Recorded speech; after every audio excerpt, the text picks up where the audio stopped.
Hello बच्चों, let's read this question. So this question says two particles x and y of equal masses with unequal positive charges are free to move and are initially far away from each other with y at rest. X begins to move towards it with initial velocity u. After a long time finally, ठीक है, x और y के बारे में हमें बताना है, ठीक है, इनका मोशन कैसा होगा, ठीक है। तो देखिए बच्चों, इस क्वेश्चन का की कॉन्सेप्ट आप क्या लिख सकते हैं, the key concept of this question. इस क्वेश्चन का की कॉन्सेप्ट आप देखिए, दो पार्टिकल है एक्स और वाई, ठीक है, इक्वल मासेस है और अनइक्वल पॉजिटिव चार्ज है। Free to move and initially far away from each other with Y at rest, X begins to move towards it with initial velocity U after a long time finally, ठीक है। इस question का की concept ना बच्चों momentum conservation से लिख लीजिए, ठीक है। मोमेंटम कंजर्वेशन से हम इसको सॉल्व कर लेंगे, ठीक है। और कंजर्वेशन, ठीक है। और दूसरा हम इनके बीच में इलास्टिक कॉलिजन हो रहा है, ठीक है। कौन सा कॉलिजन हो रहा है? इलास्टिक, देखिए दोनों पर पॉजिटिव चार्ज है, ठीक है। तो दोनों एक दूसरे को क्या करेंगे? रिपेल करेंगे, रिपेल करेंगे, ठीक है। तो ठीक है, इनके बीच में कांटेक्ट तो ठीक है। दोनों एक दूसरे को क्या करेंगे? रिपेल करेंगे। ऑलराइट, पॉजिटिव चार्ज है, अनइक्वल पॉजिटिव चार्ज है, ठीक है। तो इलास्टिक कॉलिजन की कंडीशन हम यहाँ पर लगा सकते हैं। कौन सी? इलास्टिक कॉलिजन की कंडीशन, ठीक है। मोमेंटम कंजर्वेशन देखिए पहले क्या बताता है, दो पार्टिकल है, मान लीजिए ये आपका एक्स है, ये आपका क्या है, this is particle Y. Initially they are very far from each other बोल रखा है, इसका मतलब है पोटेंशियल एनर्जी को कंसिडर नहीं करना है, ठीक है।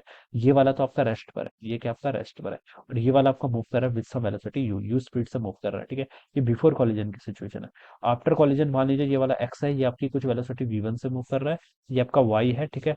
ये कुछ वेलोसिटी वी2 से मूव कर रहा है, ठीक है। ये मैं बता सकता हूँ, ऑलराइट, ये हो जाएगा। बच्चों देखिए, इलास्टिक कॉलिजन की अगर मैं यहाँ पर कंडीशन लगाऊं, पहले मोमेंटम कंजर्वेशन लगा लीजिए, ठीक है। अगर मैं एक्स और वाई को एक सिस्टम कंसिडर कर लेता हूँ, तो इनके बीच में कोई, अगर दोनों कोई एक ही सिस्टम कंसिडर कर लिया, फिर इनके बीच में जो इलेक्ट्रोस्टैटिक फोर्स लग रहा है ना रिपल्सन का, वो क्या है? इंटरनल फोर्सेस की तरह काउंट हो जाएगा, ठीक है। और एक्सटर्नल फोर्स फिर कोई एक्ट नहीं करेगा, तो एक्सटर्नल फोर्स कितना हो जाएगा? जीरो के equal if x and y are consider as a system together, alright. तो यहाँ से मैं क्या कर सकता हूँ? मोमेंटम को कंजर्व कर सकता हूँ, तो मोमेंटम क्या हो जाएगा? कांस्टेंट। इनिशियल मोमेंटम देखिए कितना है, सब दोनों का मास आपका एम के इक्वल है, इसका मास भी एम है, ठीक है, इसका मास भी कितना एम, ठीक है। ये मेरी मान लीजिए पॉजिटिव एक्स एक्सिस है, ठीक है। तो इनिशियल मोमेंटम देखिए, एक्स वाला आपका यू स्पीड से मूव कर रहा है, तो एम यू आई कैप के इक्वल, प्लस वाई वाला रेस्ट पर है, तो इसका इनिशियल मोमेंटम जीरो हो जाएगा, ठीक है। फाइनली देखिए, मान लीजिए एक्स वाला आपकी वी1 स्पीड से मूव कर रहा है और ये वी2 स्पीड से प्लस एक्स के अलॉन्ग मूव कर रहे हैं, तो ये मेरी एक इक्वेशन आ गई। तो मैं यहाँ से लिख सकता हूँ, देखिए यू कितना हो जाएगा आपका? वी1 प्लस वी2 के इक्वल, ठीक है। ये सब मैंने प्लस आई बोल रखा है, ठीक है। मान लीजिए ये भी आपका प्लस आई के अलॉन्ग मूव कर रहा है, ठीक है। ये मैंने पॉजिटिव एक्स एक्सिस के अलॉन्ग मूव कंसिडर कर रखा है ना, तो एक इक्वेशन तो ये आ गई। दूसरी देखिए, इलास्टिक कॉलिजन की कंसिडर क्या लगा लीजिए, कोएफिशिएंट ऑफ रेस्टिट्यूशन क्या होता है? वेलोसिटी ऑफ सेपरेशन, ठीक है। आफ्टर कॉलिजन कितनी हो जाएगी यहाँ से? वी टू माइनस वी1 के इक्वल डिवाइडेड बाय अप्रोच।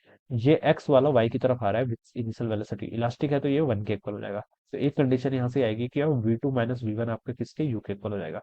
तो इसको आप इक्वेशन 2 बोल दो, इसको आप इक्वेशन 3 बोल दो। इन दोनों इक्वेशंस को देखिए बच्चों, अगर हम सॉल्व करें, तो u की वैल्यू में क्या लिख सकता हूँ यहाँ से? वी टू माइनस वी1, इसको मैं ऊपर वाले में पुट कर लेता हूँ, वी1 प्लस वी2, ठीक है। तो यहाँ से वी2 से बच्चों आपका वी2 कैंसिल हो गया, ये वी1 इधर आएगा, तो टू वी1 आपका जीरो के इक्वल हो जाएगा। इसका मतलब आपका वी1 तो बच्चों कितना आ गया? जीरो आ गया। वी1 जीरो आ गया, तो वी2 की वैल्यू कितनी हो जाएगी? यू के इक्वल। तो इसका मतलब जो वाई वाला पार्टिकल है वो आपकी यू स्पीड से मूव करेगा, और ये वाला पार्टिकल किसमें हो जाएगा? आपका रेस्ट पर आ जाएगा। ये कंडीशन आप यहाँ पर से बता सकते हैं, ठीक है। ये देखिए, ये तो आप वैसे भी कंसिडर कर सकते हैं। देखिए दोनों पार्टिकल, देखिए एक्स और वाई एक दूसरे पर क्या लगाएंगे? फोर्स लगेंगे। एक्स वाई पर फोर्स लगाएगा इस डायरेक्शन में, रिपल्सन का फोर्स है। वाई एक्स पर फोर्स लगाएगा इस डायरेक्शन में, ठीक है।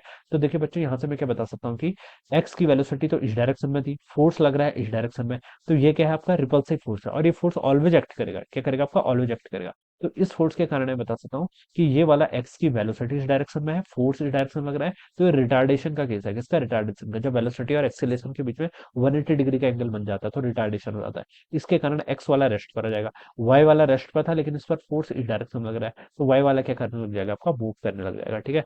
तो देखिए कौन सा ऑप्शन होगा आपका? X will stop and y will move with velocity u. तो ए वाला ऑप्शन इसके आंसर राइट होना चाहिए, right. So this would be the correct answer. So I hope you all understood this concept. All the best and thank you so much.